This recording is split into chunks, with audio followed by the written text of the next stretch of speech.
Boko Haram. You've seen the reports, but who are they? I'm Dina, and here's what you need to know about Boko Haram. First, let me tell you a little about this West African country.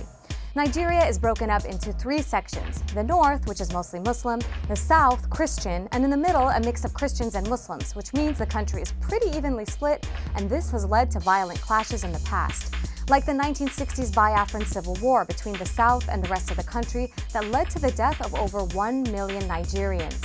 When the war ended, the north and south made a compromise to equally share money from the oil production in the south. But over the past 40 years, that agreement has more or less been forgotten. And despite being Africa's largest economy and its leading oil producer, more than half of Nigerians live in poverty. It's the worst up north, where over 70% live under the poverty line and half the citizens are malnourished.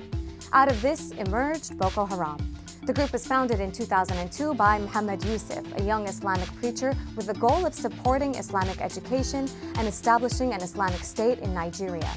He recruited followers by criticizing the government on unemployment, corruption, and poverty. Boko Haram loosely translates to "Western education is forbidden" in the local Hausa language.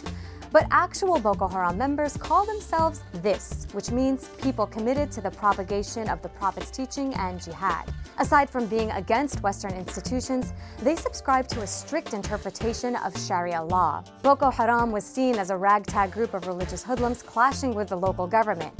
But in 2009, they embraced a more violent strategy, leading to a battle with police where over 180 people died and thousands fled their homes. Yusuf was ultimately captured by police and killed in their custody. Human rights activists called it an execution. After Yusuf's death, Boko Haram went underground, but re-emerged a year later, this time led by Abu Bakr Shekau. Shekau has taken credit for the April 2014 kidnapping of over 200 schoolgirls, the bombing of a UN headquarters, attacks on churches, police stations, Muslim clerics, and murdering students in their sleep. Since 2009, their insurgency has cost thousands of lives. In 2012, the group trained with Al-Qaeda in Mali, learning how to make improvised explosive weapons. And in May 2014, the UN Security Council added Boko Haram to their Al-Qaeda-linked terror list. Around the same time of Boko Haram's comeback, Nigeria's Muslim president, Umaru Yar'Adua, died while in office. He was replaced by his Christian deputy, Goodluck Jonathan. Mr. Jonathan went on to run for president, violating the informal agreement among the political elite that Muslim and Christian presidents would take turns serving in office.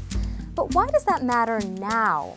Well, northern opposition leaders have financed and supported Boko Haram for their own political gains in the past. And with the presidential elections coming up in early 2015 and Goodluck Jonathan looking to be re-elected, there's concern that violence and terror will only escalate.